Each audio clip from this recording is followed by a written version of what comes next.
राधे राधे बच्चों। आज इस वीडियो में हम देखेंगे क्लास 10th मैथ्स का पहला चैप्टर वास्तविक संख्याएं यानी कि रियल नंबर। आज इस वीडियो में हम टोटल एक चैप्टर का वन शॉट रिवीजन करेंगे।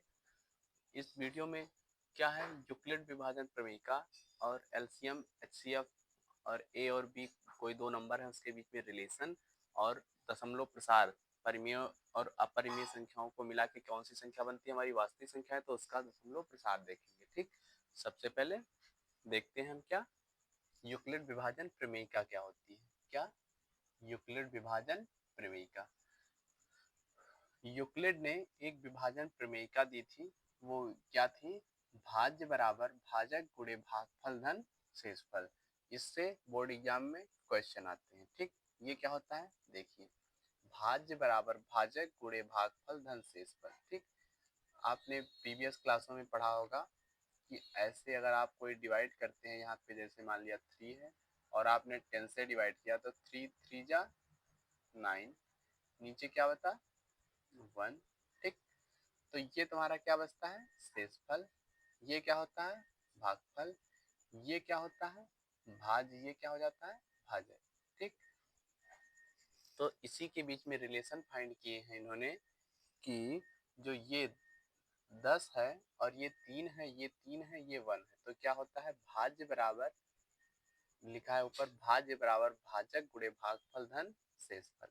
ठीक, तो भाज्य हमारा कितना था 10 बराबर भाज्य बराबर भाजक क्या था हमारा 3, भागफल कितना आया था मल्टीपल में 3, फिर वो रिमाइंडर यानी शेषफल कितना आया था प्लस करना है उसको 1। देखो क्या इक्वल के बराबर आ रहा है, 3 3 जा 9 और 1 10 इक्वल टू 10। देखो L H S equal to R H S है एक जैसा। तो वही यूक्लिड ने एक प्रमेयिका दी थी, क्या भाज्य बराबर भाजक गुणे भागफल धन शेषफल। तो ये इसी से क्वेश्चन सॉल्व होते हैं। ठीक, यानी कि यहाँ पे हम छोटा सा लिख दे रहे हैं, जैसे यहाँ पे 10, यहाँ पे 3 मल्टीप्लाई 3 प्लस 1 इक्वल टू 10। ठीक, इक्वल टू 10। अब हम देखते हैं relation between LCM HCF and two numbers. दो नंबर्स और एलसीएम और एचसीएफ के बीच में क्या रिलेशन होता है देखते हैं। सबसे पहले हमारा जो रिलेशन होता है वो होता है L C M multiple H C F. वो किसके बराबर होता है, दो नंबर्स के मल्टीपल के बराबर होता है। ये हमारा क्या होता है एक रिलेशन होता है। ठीक, ये क्या होता है एक रिलेशन। जैसे कि दो नंबर्स हैं, कोई दो नंबर मान लिया 9 और 12, 9 और 12 ये दो नंबर्स हैं। ठीक, तो सबसे पहले ये रिलेशन याद रखना, हम यहाँ से क्वेश्चन सॉल्व कर रहे हैं। ठीक, एग्जाम्पल लेके मान लिया फर्स्ट जो नंबर है ए, जो ए नंबर है वो क्या है 9 एंड जो बी नंबर है वो हमारा क्या है 12। ठीक, तो हमको इस रिलेशन में पुट करके देखना है क्या ये सही है या फिर गलत। ठीक, तो सबसे पहले क्या होता है एलसीएम एंड एचसीएफ। देखो एलसीएम 9 एंड 12 का एलसीएम कैसे फाइंड करेंगे, यहाँ पे देखो 9 एंड 12 का क्या करेंगे एलसीएम फाइंड करेंगे ऐसे फैक्टराइजेशन मेथड से। ये किससे जाएगा 12 2 से जाएगा, क्योंकि 2 लास्ट में है, 0 2 4 6 8 होता है वो 2 से कट जाता है। ये क्या है 9 नहीं जाएगा, 9 2 6 जा 12, फिर 2 9 और क्या है 3, फिर क्या 3 3 3 जा 9, 3 1 जा 3, फिर क्या है 3 1 1। ये कितना आया 3 3 जा 9 3 जा 3 3 जा 3 त्रिका 9 दूनी 18 दूना 36। तुम्हारा जो एलसीएम आया, एलसीएम आया वो कितना आया 36। ठीक, अब तुमको क्या फाइंड करना है एचसीएफ फाइंड कर लो।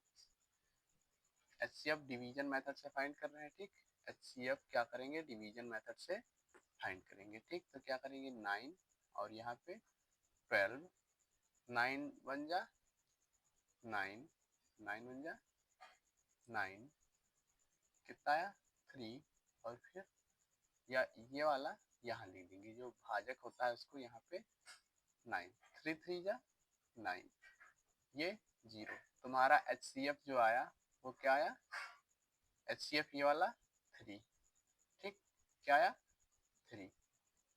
तुम्हारा LCM जो आया है वो 36 आया है, HCF क्या आया 3 आया है। तो रिलेशन में क्या होता है, LCM मल्टीप्लाई HCF, यानी कि 36 LCM मल्टीप्लाई HCF, तो यानी कि 36 मल्टीप्लाई 3 वो किसके बराबर होगा, इन दोनों नंबर्स के मल्टीपल के बराबर होगा, ठीक। तो पहला नंबर कौन सा था 9, और मल्टीपल करके दूसरा नंबर कौन सा था 12। अब क्या देखो ये बराबर आ रहा है, देखो 36 को 3 से मल्टीप्लाई करेंगे, 6 3 जा 18 का 8 कैरी 1, 3 3 जा 9 और 1 10, ठीक। और देखो 9 2 जा 18 का 8 कैरी 1, 9 1 जा 9 और 1 10। देखो क्या HCF और LCM का मल्टीपल A और B के मल्टीपल के बराबर आ रहा है ना।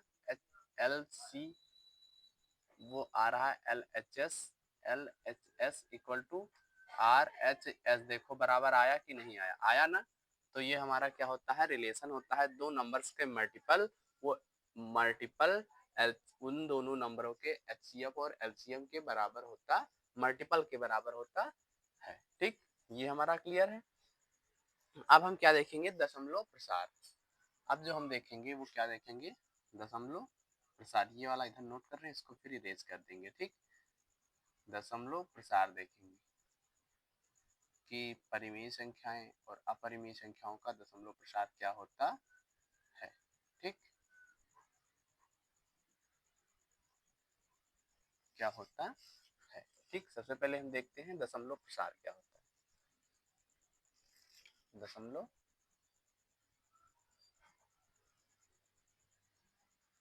दशमलव प्रसार, सबसे पहले परिमेय संख्याएं, जो वास्तविक संख्या होती है वो क्या होती है हमारी परिमेय संख्या।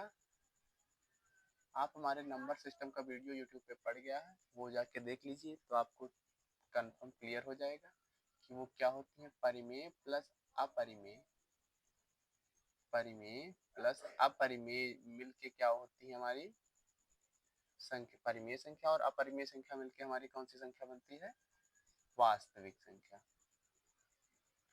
वास्तविक संख्या, परिमेय और अपरिमेय संख्या मिलके हमारी कौन सी संख्या बनती है, वास्तविक संख्या, ठीक।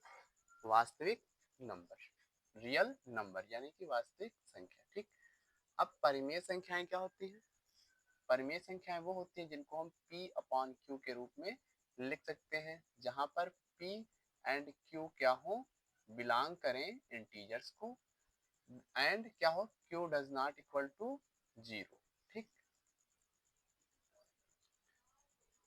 और अपरिमेय संख्या होती है P एंड Q बिलोंग करें किससे, P अपॉन Q के रूप में लिख सकते हैं, इसको P अपॉन Q के रूप में नहीं लिख सकते हैं, P एंड Q बिलोंग करे किससे, इंटीजर से, and Q does not equal to 0, ठीक। अब तुम देखो परिमेय संख्याओं का जो दशमलव प्रसार होता है वो क्या होता है, इधर हम परिमेय संख्या क्या करेंगे, इधर हम किससे करेंगे, परिमेय संख्याएं, ठीक। परिमेय संख्या, ठीक। और उधर हम क्या करेंगे, अपरिमेय संख्या, अपरिमेय संख्या, संख्याओं का, ठीक। अब देखो परिमेय संख्याओं का जो दशमलव प्रसार होता है वो होता है शांत, क्या होता है, शांत, और होता है शांत, और होता है अशांत आवर्ती, क्या होता है, अशांत आवर्ती, आवर्ती। परिमेय संख्याओं का जो दशमलव प्रसार होता है शांत या अशांत आवर्ती, यानी कि टर्मिनेटिंग या फिर नॉन टर्मिनेटिंग रिपीटिंग, ठीक। नॉन टर्मिनेटिंग बट रिपीटिंग, या फिर टर्मिनेट होगा या फिर रिपीट करेगा। ठीक, जैसे कि अगर आप यही देखो, अगर मान लिया 10/3 लिखा है, ठीक, 10 क्या लिखा है 3, तो इसको डिवाइड करेंगे 3, वो देखो ऐसे डिवाइड करके हम बता रहे हैं। क्या करो, 3 को 10 से डिवाइड करेंगे, क्या होगा 3 3 जा 9, 1 बचा, पॉइंट लगाया, फिर क्या किया 0, 3 3 जा 9, फिर 1, फिर 0, फिर 3 3।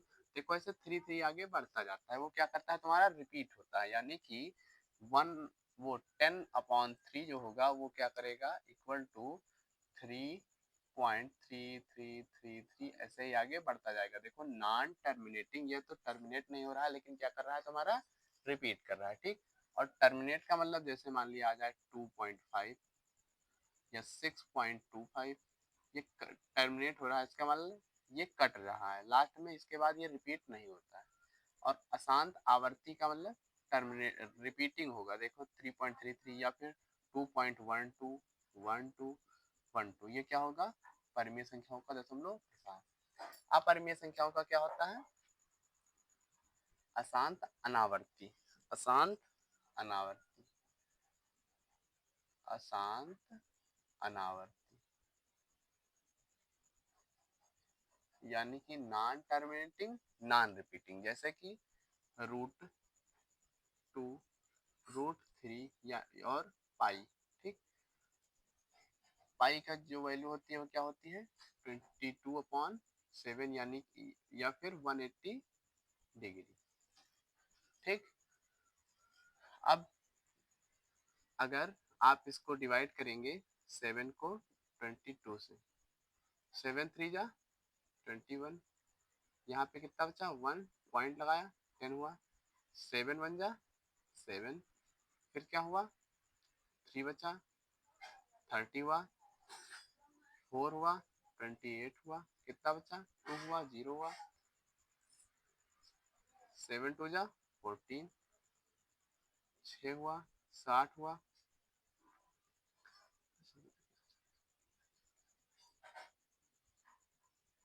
7 8 जा 56, फिर क्या बचा 4, फिर ऐसे ही आगे बढ़ता जाएगा, ये कटेगा नहीं, ना तो कट रहा है और कुछ का कुछ रिपीट होता चला जा रहा है। देखो 3.1428 ऐसे ही आगे बढ़ता जाएगा, ना तो रिपीट हो रहा है ना तो ये कटेगा। ये क्या होता है हमें हमारी अपरिमेय संख्या है। ठीक, अपरिमेय संख्याएं। अब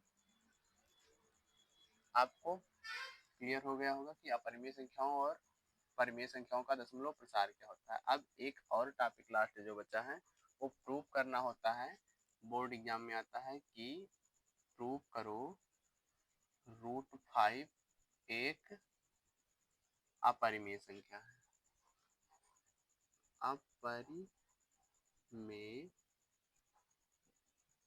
संख्या है, √5 एक अपरिमेय संख्या है, ये तुमको प्रूव करना आता है। ठीक, तो सबसे पहले ये देखो √5 के पहले परफेक्ट स्क्वायर कौन सा है, देखो 2 का कितना होता है 4, 2 का कितना होता है 4, 3 का कितना हो जाएगा 9, जो कि ये 5 से बड़ा है, ये 4, इसका मतलब जो 2 का स्क्वायर है वो क्या है 4 होता है। ठीक, तो सबसे पहले इसको फाइंड करने के लिए हम पाइथागोरस प्रमेय लगाते हैं। क्या होता है हाइपोटेनियस का स्क्वायर इक्वल टू परपेंडिकुलर का square equal two plus base का स्क्वायर। ठीक, बेस का स्क्वायर, तो तुम इसको ये √5 को क्या लिख सकते हो अंडर रूट में ही क्या लिख सकते हो 4 + 1 लिख सकते हो ना।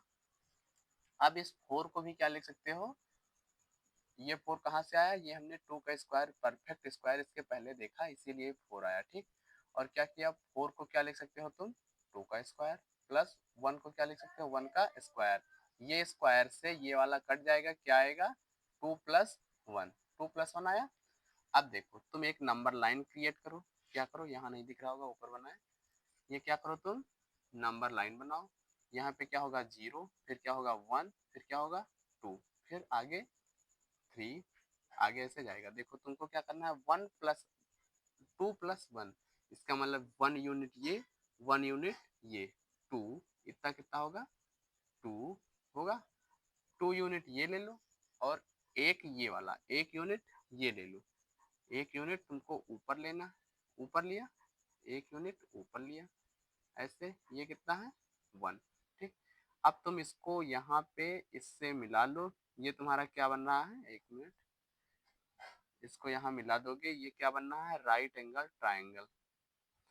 अब ये कितना होगा, ये 2 का स्क्वायर प्लस 1 का स्क्वायर, 2 2 जा 4 और 1 का स्क्वायर कितना होगा, √5। ये तुम्हारा क्या आएगा, √5। ये क्या आएगा, हाइपोटेन्यूस यानी कि कर्ण। ठीक, अब इस पे कंपास रख के ऐसे पेंसिल से करोगे, जो इसके पास पॉइंट आएगा ऐसे नीचे डॉट डॉट करके, तो ये पॉइंट आएगा, ये तुम्हारा क्या हो जाएगा, √5। ठीक, क्लियर, आपको समझ में आया होगा। मिलते हैं नेक्स्ट वीडियो में, तब तक के लिए धन्यवाद।